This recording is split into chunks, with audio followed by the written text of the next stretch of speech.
सी राम गुह लखन समेता।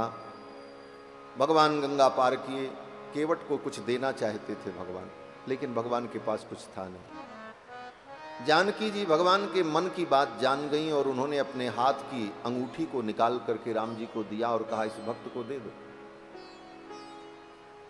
मन मुदरी मणि मुदरी मन मुदित उतारी। प्रसन्न होकर के अपनी मुद्रिका को जानकी जी ने दिया, भगवान केवट को देने लगे। केवट ने हाथ जोड़ लिया।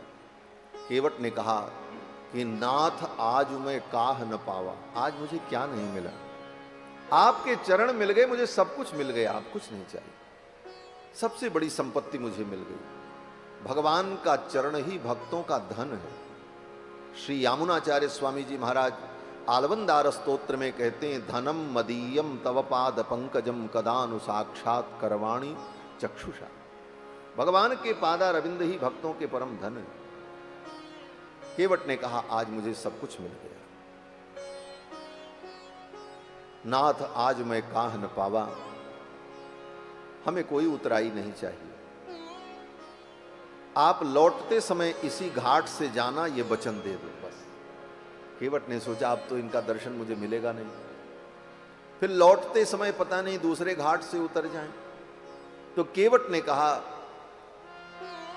आप यही वचन दे दो कि जब आप 14 वर्ष बाद लौटोगे तो इसी रास्ते से आप जाना और मैं आपको पार उतारूंगा, आपका दर्शन मुझे मिल जाएगा। भगवान ने केवट को भक्ति का वरदान दिया, अविचल भक्ति का, प्रेम भक्ति का वरदान दिया। भगवान तो अपनी भक्ति ही देना चाहते, लेकिन कमी हमारी आपकी है कि हम भगवान से माया मांग लेते हैं, भक्ति नहीं मांगते।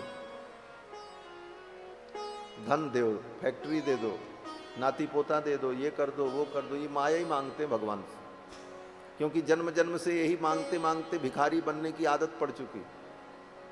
और अस्तर भी होता है भिखारी का ना, भिखारी का कितना अस्तर।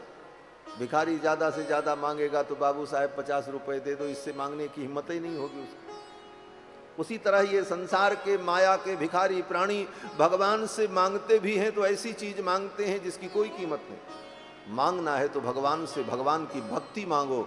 ठाकुर तुम अपने चरणों की भक्ति दे दो, भगवान की भक्ति मिल गई तो सब कुछ मिल जाएगा। लेकिन जन्म जन्म से वही दरिद्रता भरी है बुद्धि में, इसलिए भगवान से वही मांगते हैं, ये दे दो, वो दे दो। केवट ने कुछ नहीं मांगा तो भगवान ने उसको भक्ति दी। देखो, भगवान के पास दो शक्तियां हैं, एक हाथ में भगवान माया को लिए हैं और एक हाथ में भक्ति को। भगवान कहते हैं अब भक्त आएगा तो इसी दो में से एक मांगेगा, या तो माया मांगेगा या तो भक्ति मांगेगा। तो जब भक्त आया तो भगवान ने पूछा, क्या लोगे, ये माया लोगे कि भक्ति लोगे? तो भक्त बुद्धिमान होता है। भक्त ने कहा, महाराज इन दोनों में अंतर बताओ, क्या अंतर है, इसकी क्या विशेषता है और इसकी क्या विशेषता, माया की और भक्ति की विशेषता क्या है? तो भगवान ने कहा, देखो माया ले जाओगे तो तुम्हें नाचना पड़ेगा, ये माया तुमको नचाएगी, और अगर भक्ति ले जाओगे तो तुम्हारी भक्ति से मैं नाचूंगा, तुम मुझे नचाओगे। अब तय ये करना है, तुम नाचना चाहते हो कि मुझे नचाना चाहते हो? भक्त ने कहा, प्रभु नाचो बहुत गोपाल, ठाकुर मैं बहुत नाचा, जन्म जन्म से नाच ही तो रहा हूं, आपकी माया तो नचाती ही नचाती है,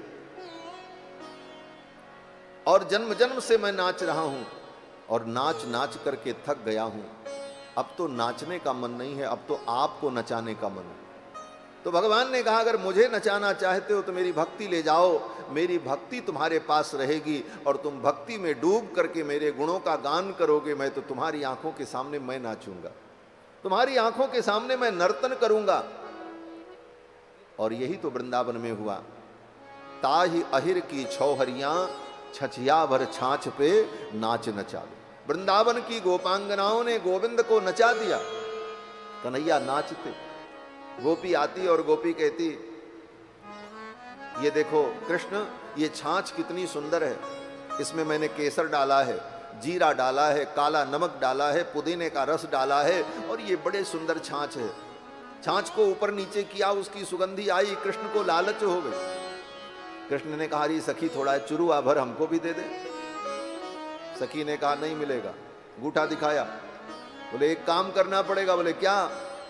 बोले नाच करके दिखाओ तो मैं तुमको छाछ पिलाऊं।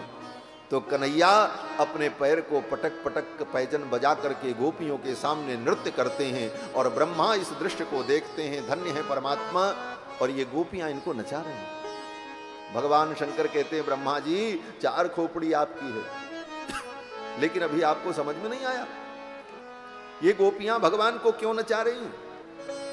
भगवान शंकर ने कहा, ये भक्ति का प्रताप है। इन गोपियों के अंदर जो प्रेम लक्षणा भक्ति है, उस भक्ति के परवश होकर के भगवान नाच रहे। तो भगवान से भक्ति मांगो, कथा सुनने का यही फल है। और नहीं तो ऐसे मांगने की आदत पड़ी रहेगी तो मांगते रहोगे, जन्म जन्म तक मांगते रहो, उससे कुछ होने वाला नहीं। जितना मांगोगे सब यहीं रह जाएगा, सब छूट जाएगा। वो तुम्हारा है ही नहीं, मांग करके कुछ दिन के लिए किराए पर ले लो, काम चलाओ, बस इतना ही है। असली संपत्ति तो भगवान का चरणारविंद है, भगवान की भक्ति, उसे मांगना चाहिए और उसी की कामना करनी चाहिए। तो केवट को भगवान ने अविचल भक्ति का वरदान दिया और भगवान वहां से चल पड़े। आगे चले तो तीर्थराज प्रयाग पहुंचे। तीर्थराज प्रयाग में भरद्वाज मुनि से भगवान की भेंट हुई। भरद्वाज मुनि बसहि प्रयागा, जिन्हि राम पद अति अनुरागा। राम जी के चरणों में भरद्वाज मुनि का अति अनुराग।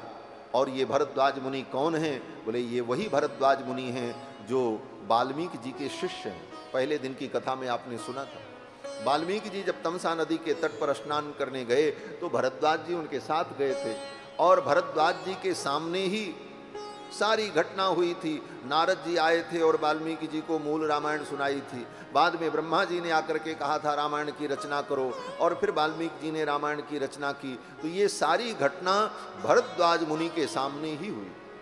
वे भरद्वाज मुनि राम जी के परम भक्त उस समय प्रयाग में थे। भरद्वाज मुनि बसहि प्रयागा, जिन्हि राम पद अति अनुराग। तो श्री भरद्वाज जी के आश्रम में भगवान पहुंचते हैं। भरद्वाज मुनि ने भगवान के लिए बड़ी सुंदर व्यवस्था की, और भरद्वाज मुनि ने भगवान से कहा, प्रभु आप यहाँ रुको। भगवान प्रयाग में रुकते हैं, त्रिवेणी में स्नान करते हैं, और फिर आगे प्रयाग से चलकर भगवान चित्रकूट जाते हैं। भरद्वाज मुनि से ही पूछा, मैं कहाँ जाऊँ, मेरे लिए कोई उत्तम स्थान आप बताओ। तो भरद्वाज जी ने कहा, यहाँ से दक्षिण दिशा में चित्रकूट नाम का एक पर्वत है, और वहाँ पर मंदाकिनी नदी प्रवाहित होती है। वो आपके लिए बहुत ही सुरम्य और सुंदर होगा, आप चित्रकूट में निवास करो। भरद्वाज मुनि से विदा लेकर के भगवान चित्रकूट जाते हैं, और चित्रकूट में भगवान मंदाकिनी के तट पर कामदगिरी पर अपनी कुटिया बनाते हैं।